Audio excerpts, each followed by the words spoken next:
Today, in the Anthropocene era, mankind is responsible for our planet. Our traditions encourage us to leave it better than we found it. But many of our improvements caused pollution. In the 1980s, we worried CFC pollution might hurt the ozone layer and cause a global catastrophe. Despite the uncertainty, we changed hairspray and industry practices, and it worked great. We protected the ozone layer and even found the replacements worked better and cost less. Today, similar doubt exists about climate change. Should we invest more now, modernizing our energy supply, so we can be richer in the future and reduce the greenhouse effect that might destroy civilization? The scariest pollution today is the simplest, CO2 from burning fossil fuels, which makes our oceans more acidic. By 2050, it may cause the ocean's carbon-sequestering plankton to die off in great numbers. These microscopic critters make about half our oxygen. The Permian extinction started in a similar way and killed off 95% of species, and would have killed us. Do we need to know exactly how close to the edge of that cliff we can get before we back away to safety? Scientists and engineers are always inventing to make our lives better, safer, and cheaper. We expect business and government to deploy it quickly for public benefit. But corporate America is infatuated with short-term profits and avoids any long-term investments in new technology. Innovation doesn't just happen. It requires leadership. It happens when a leader like FDR must overcome Germany and Japan at the same time.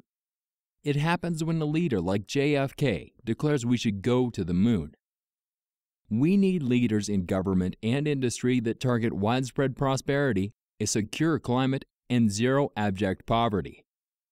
Newborn technologies need to be nurtured with support from government subsidies and tolerant customers until it can stand on its own legs. Old industries like coal, oil, corn, or wheat don't need to take money from people's taxes. We can have clean energy cheap enough to give everyone a better life, soon enough to help fix the climate. We need to pursue every reasonable avenue at the same time, including innovative wind, solar, storage, small hydro, and nuclear power. Support scientists when they pursue highly relevant but poorly understood technology such as cold fusion. We need to boldly implement existing clean energy technology and invest in avenues of new technology to replace it.